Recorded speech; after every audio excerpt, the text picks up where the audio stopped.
Yo, what's going on, guys? It's Houston Sports Talk back into the video today, and today we're going to be talking about the Los Angeles Clippers potentially trading for 76ers small forward slash power forward PJ Tucker, who this season with the 76ers, had, not that great of a year. If you look at his years prior, was a down year for PJ Tucker, but was really good for the 76ers this year defensively, which is solid, wasn't good offensively. Really. He was getting a lot of minutes. I think it was he wasn't shooting a lot, though. He was taking only field goal attempts. His field goal percentage was 43%, and his 3-point percentage was 40%, but he was only taking three shots a game. Or no. He was only taking three shots a game, nearest 3 shots a game. So, he was shooting the ball way less. Which the season before with Miami in the 21-22 season, he was shooting the ball 6 times a game. So, it was way less than it has been in his career. If you look at PJ's years in Houston, you look at his years, his year in Miami, he was shooting the ball way less this year. With the Philadelphia 76ers. This season with the Sixers shot he shot 40% from 3. He averaged 3.5 points per game, which averaged four rebounds per game as well.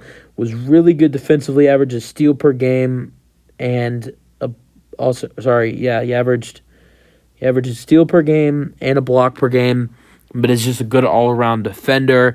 And in the prior, he's one of those biggest impact defenders as well. You saw what he did for the Milwaukee Bucks defensively in that championship run. He was huge for the Bucks in the playoffs and in the regular season. Defensively in the 2021 season, after the Bucks acquired him from the Houston Rockets in the free agency, in the trade deadline, and he's just a good defensive player. He's a good 3-point shooter when he's he's never really been bad. Look at his stats. This season with Philly shot 40% from 3.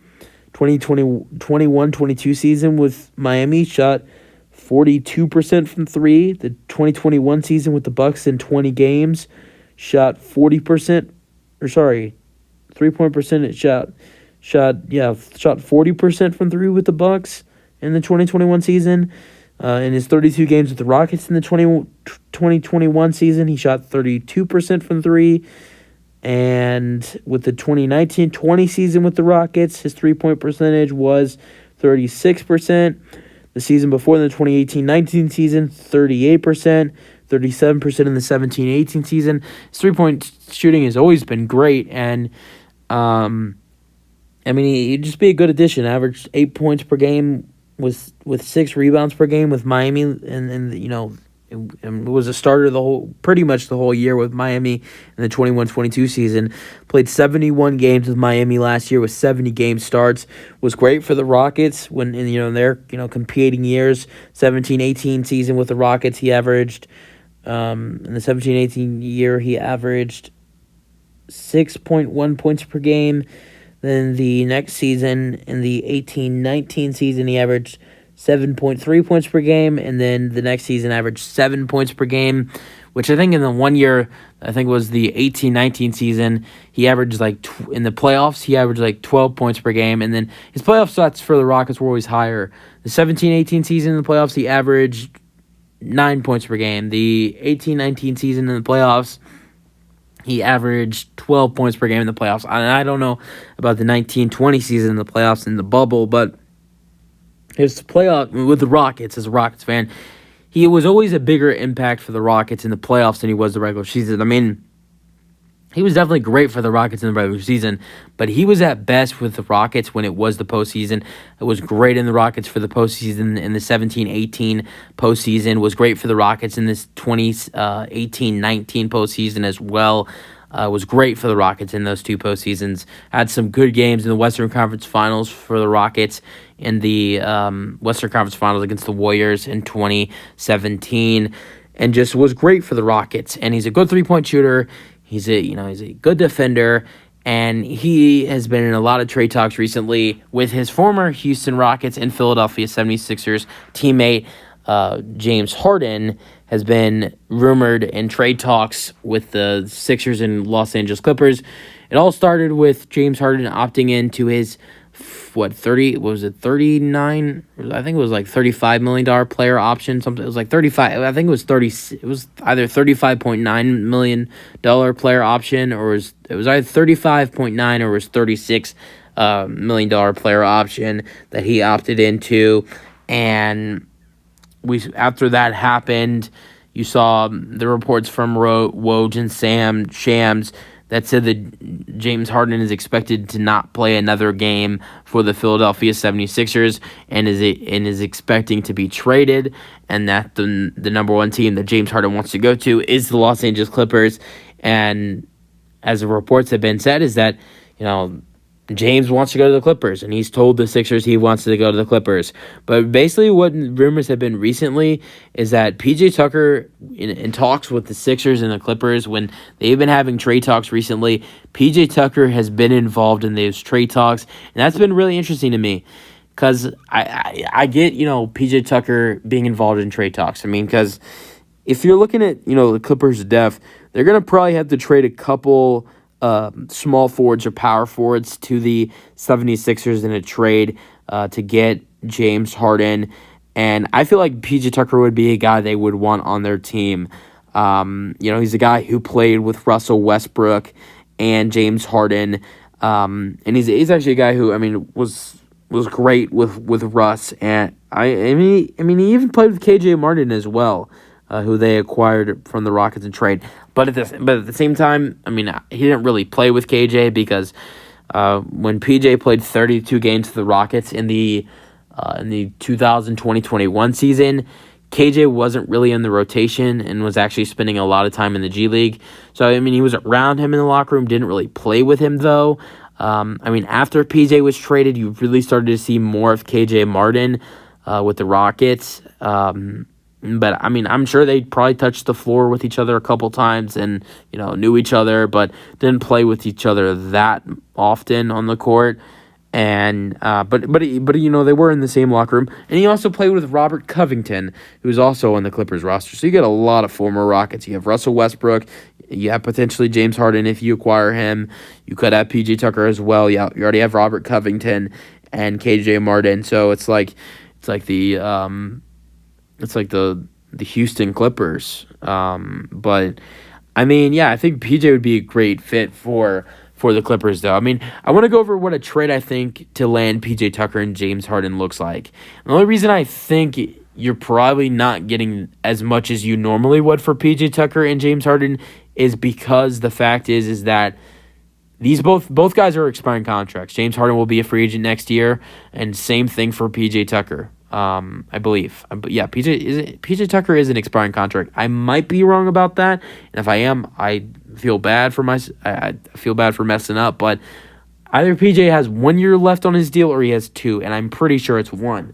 And so both guys are expiring contracts, and you could get a good portion of players and maybe a little bit of picks for him. I'm going to go over what I think a trade to land James Harden and P.J. Tucker looks like. So I have the Los Angeles Clippers receiving P.J. Tucker and James Harden, of course, and I have the Sixers receiving Norman Powell, who was second in Sixth Man of the Year award, and I think he averaged like 18 or 19 points per game last year. Then I'd have them getting Nicholas Batum, who averaged, I think, 9 or 10 points per game last year as well. Good 3-point shooter, good player. And then I would have the Clippers receiving Amir Coffey, who's a solid player, solid young guy, decent guard. And then the final piece of the trade would be the Clippers also getting Marcus Morris Sr., who was really good for the Clippers last year, averaging, I think, over 11 points per game, and was great. He was a great 3-point shooter as well, solid defender. So, and then also a future first-round pick and 2 second-round picks. So, Sixers send P.J. Tucker and James Harden. In return, they get Norman Powell, Marcus Morris Sr., Amir Coffey, and Nicholas Batum, a future first-round pick, and 2 second-round picks. I would think that'd probably be enough for the Sixers to do it. It's been said that their price, their asking price for guys like Tobias Harris and James Harden are ridiculous, but you're getting good players and good three-point shooters like, Norman Powell. He's a really good scorer too. I think he'd be a great fit for Philadelphia. You get Norman Powell, you get Marcus Morris Sr., and Nicholas Batum. Those are all really good, small forwards and power forwards, good 3-point shooters. You get 3 draft picks for 2 guys who are expiring contracts. I don't think P.J. Tucker necessarily wants out of Philadelphia, but James Harden necessarily wants out of Philadelphia. And honestly, in my opinion, if James is gone from Philadelphia, I feel like PJ maybe could want out of Philadelphia as well, because it will be totally honest with everybody. James Harden is really the reason why PJ Tucker wanted to go to Philadelphia. He loves James Harden. He loves playing with James Harden. They had a good relationship in Houston when the two played with each other, and they were good on the court together.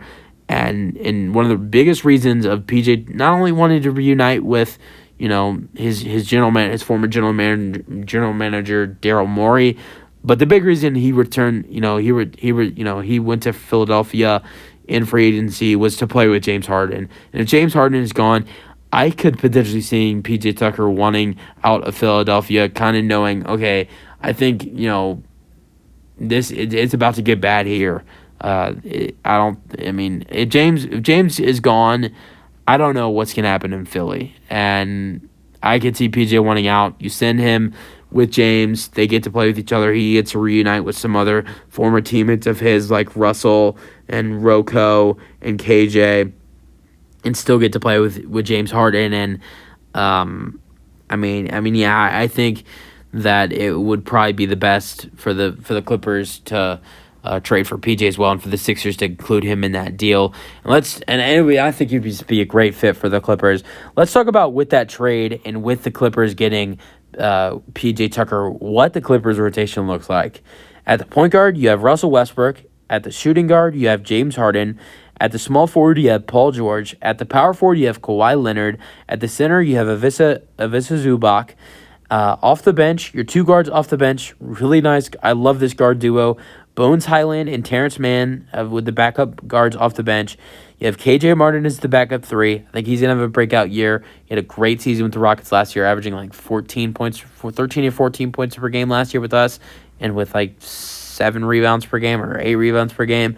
And then as your backup 4, you have PJ Tucker, your backup 4, Mason Plumlee. And then off the bench, you also have, in the third unit, you also have, as your 11th and 12th man, you have Brandon Boston Jr. and Robert Covington. So, the Clippers' depth is actually really good if they do this trade.